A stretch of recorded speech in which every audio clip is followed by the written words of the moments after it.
কি রান্না করতেছো আজকে? দেখি তো। আগে কি কেউ জিরা দেয়? আগে দিবা পেঁয়াজ, তারপরে দিবা জিরা। কি যে সব রান্না করো, থেকে যে শিখে আসছো রান্না, কেমনে রান্না করো বুঝি না। আমাদের ফ্যামিলির মেয়েরা এমনি রান্না করেন না। তোমার রান্না খেয়ে তো আমাদের সবার অবস্থা খারাপ। ও অ্যাকচুয়ালি আমি জানতাম না। ও আমার আম্মুর কাছ থেকে শিখছি এভাবে রান্না করা, তো তো তাই। না না, কোনো ইয়া হবে না। তোমার মার বাসে যা শিখে আসছো শিখে আসছো।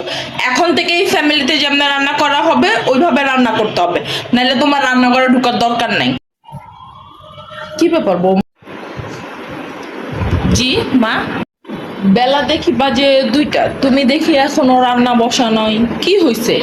আপনি না বললেন যে আমি আমার মার বাসা থেকে যা যা শিখে আসছি সব ভুলে যেতে? তো আমি তো জানি না আপনারা